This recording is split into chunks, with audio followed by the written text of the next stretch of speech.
आलिया का ये प्रेसिडेंट पृथ्वीराज वाला एपिसोड तो याद ही होगा आपको, बट जो अजीबोगरीब और वाहियात चीजें बाकी बॉलीवुड सेलिब्रिटीज ने कही है उसके आगे ये तो कुछ भी नहीं है भाई। उसके आगे तो आलिया भी स्मार्ट लगती है। फिर चाहे वो राज कपूर साहब ने अपनी मदर के लिए कंट्रोवर्शियल और सेक्समेंट कहे हो, या महेश भट्ट की अपनी ही बेटी से शादी करने वाली बात हो, बॉलीवुड में क्रीपी लोगों की कमी नहीं है भाई। और इसी वीडियो में हम ऐसे ही 10 अल्ट्रा कंट्रोवर्शियल लोगों के बारे में बात करने वाले हैं। मतलब भाई बहुत इंटरेस्टिंग होने वाली है वीडियो, इसे एंड तक जरूर देखना। इनमें से कुछ ने सुपर ऑब्जेक्शनल बातें बोली है और कुछ तो निहायती इडियट है भाई, और कुछ लोगों को फुद्दू बोलना भी फुद्दू शब्द के अपमान जैसा है। तो चलिए भैया शुरू करते हैं इंडिया के शोमैन कहे जाने वाले राज कपूर साहब से। शायद आपको पता नहीं होगा पर राज कपूर जी और से बहुत अटूट रिश्ता था, और आप उनके ऑब्सेशन की वजह जान लोगे तो पागल ही हो जाओगे भाई। मतलब मैं खुद हैरान हो गया था, चौंक गया था जब मुझे पहली बार पता चला था। राज कपूर जी ने 1986 के एक इंटरव्यू में खुद कहा था कि यानी नग्नपन के उपासक है, और ये सब शुरू हुआ था उनके और उनकी मां राम सरनी मेहरा कपूर के करीबी रिश्तों की वजह से, जो कि बहुत ही सुंदर थी और उनका फिगर बहुत ही शार्प था। बट इतना ही नहीं, राज कपूर जी ने एक बार ये भी कहा था कि वो और उनकी मां अक्सर साथ में नहाया करते थे। और उन्होंने एक और लाइन बोली थी जो लिटरली मैं कहने से भी शर्मा रहा हूं, मैं नहीं कह सकता, सॉरी। मतलब भाई ये बहुत ही मेस्ड अप बात बोली थी उन्होंने। इनफैक्ट इस कंडीशन को साइकोलॉजी में ऑडिपियस कॉम्प्लेक्स कहा जाता है, जिसमें बेटा अपनी माँ के लिए और बेटी अपने बाप फीलिंग्स डेवलप कर लेते हैं। अब अगर आप ध्यान से देखोगे और सभी चीजों को कनेक्ट करने की कोशिश करोगे तो पता चलेगा कि राज कपूर की फिल्म्स जैसे राम तेरी गंगा मैली और सत्यम शिवम सुंदरम में इतने सारे क्लीवेज और इतने सारे सेमी न्यूड सीन्स क्यों थे? नहीं मतलब कुछ ज्यादा ही मेस्ड अप है ये भाई। खैर अगले जिस इंसान के बारे में हम बात करने वाले हैं वो भी इतना ही क्रेजी है। नहीं कभी सुना है कि बाप बेटी से शादी करना चाहता है? सबसे पहले तो महेश भट्ट ने अपनी ही बेटी पूजा भट्ट को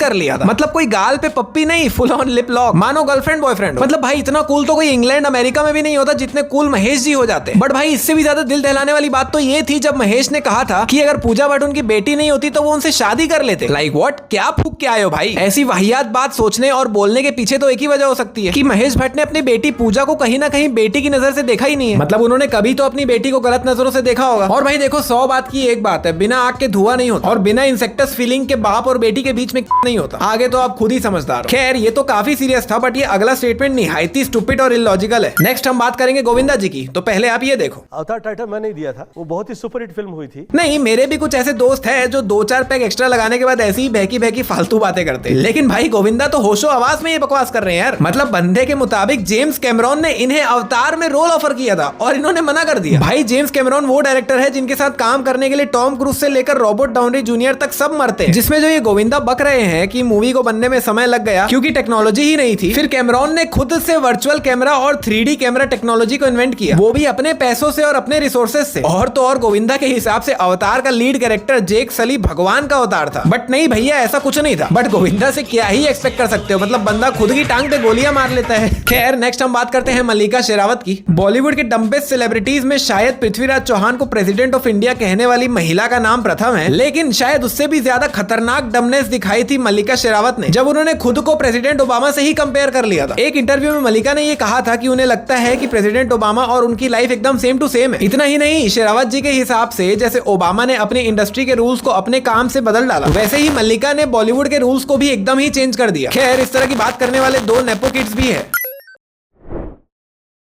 वरुण धवन ने तो दिलवाले जैसी वाहियात स्टोरी वाली मूवी को क्रिस्टोफर नोलन की इंसेप्शन से ही कंपेयर कर डाला था। एक ऐसी मूवी जो इतनी डिटेल्ड और कॉम्प्लेक्स है कि आपको लिटरली 2 जन्म लग जाएंगे उसको समझने के लिए। इनफैक्ट वरुण जब ये फालतू का कंपैरिजन कर रहा था, पास में बैठी कृति सेनन का रिएक्शन भी वही कह रहा था जो मैं कहना चाहता हूँ कि नहीं भाई क्या बक रहा है, खुद की बेइज्जती क्यों करवा रहा है। लिटरली एंड तक कृति सेनन शॉक में थी कि ये क्या बोल दिया इसने। बट ये अकेली चीज नहीं है जो वरुण के मधुर कंठ से निकली है। वरुण के हिसाब से बंदे को शिज़ोफ्रेनिया है। नहीं ये सुनो, If I think I had to define myself, I had to define Varun Dhawan, schizophrenic.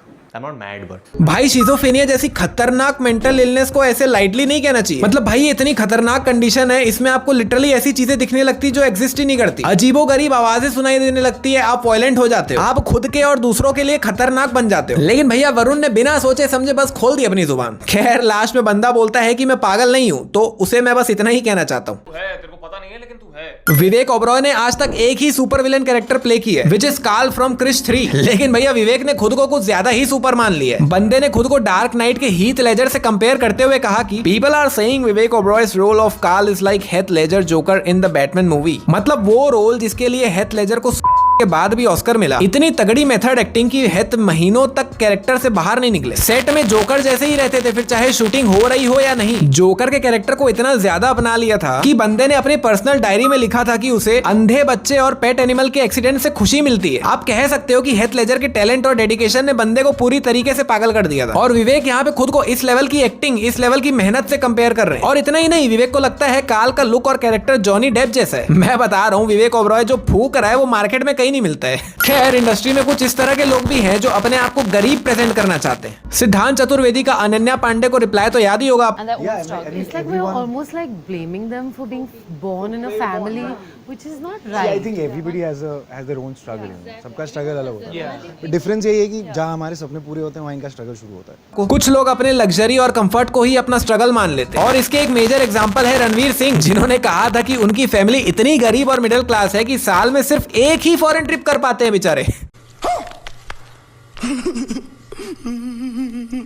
नहीं, यहाँ मिडिल क्लास आदमी सालों मेहनत करके कश्मीर तक नहीं जा पा रहे और इधर हर साल फॉरेन ट्रिप करके भी रणवीर खुद को गरीब बोल रहे हैं। मतलब ये बिल्कुल वो अनन्या के राउंड टेबल वाली याद दिला रहे भाई। सब कुछ मिला बंदी को पापा और पापा के चड्डी बड्डी एसआरके की वजह से, फिर भी रोना है। ये सब बहुत खराब लगता है यार मुझे। खैर, इससे भी ज्यादा तब खराब लगता है जब लोग बिना मतलब फालतू का ज्ञान देने आ जाते हैं और इंटरनेशनल लेवल पे अपनी कटवा लेते हैं। एग्जाम्पल है, एक न्यूज़पेपर इंटरव्यू में शिल्पा जी ने फ्लो में ये कह दिया था, उसमें लुइसा में अल्कॉट की नॉवेल्स लिटिल वुमेन पढ़ाना चाहिए, जिससे छोटी बच्चियों के प्रति रिस्पेक्ट बढ़ेगी। और जॉर्ज ऑरवेल की एनिमल फार्म भी सिलेबस का पार्ट होना चाहिए, क्योंकि उससे बच्चे एनिमल्स को प्यार करना सीखेंगे। यहाँ पे बस प्रॉब्लम ये है कि शिल्पा जी को खुद नहीं पता है कि इन बुक्स में लिखा गया है। लिटिल वुमेन में बेसिकली यंग गर्ल्स की कमिंग ऑफ एज स्टोरी, यानी कैसे वो एडोलेंस से एडल्टहुड में जाती है और क्या स्ट्रगल्स होते हैं फैमिली के कारण, सोसाइटी के कारण, वगैरह वगैरह। On the other hand, animal farm basically dictatorship और गवर्नमेंट्स का मजाक उड़ाती है। तो आज हमने क्या सीखा? यही कि अगर भारत देश में बोलने की आजादी है तो हर जगह मुंह उठा के बकवास नहीं करनी चाहिए। खैर, अगले नंबर पे है अपने भाईजान, अपने सल्लू भाई। जब सुल्तान की शूटिंग कर रहे थे, उसमें ऑफकोर्स काफी मेहनत और मुशक्कत करनी होती थी। और बात सही भी है, मतलब रेसलिंग पे मूवी बनाना आसान काम नहीं है। बट सलमान का थोड़ा सा गॉन विद द विंड वाला मूवमेंट आ गया जब बंदे ने ये कह दिया कि जब वो रिंग से निकलते थे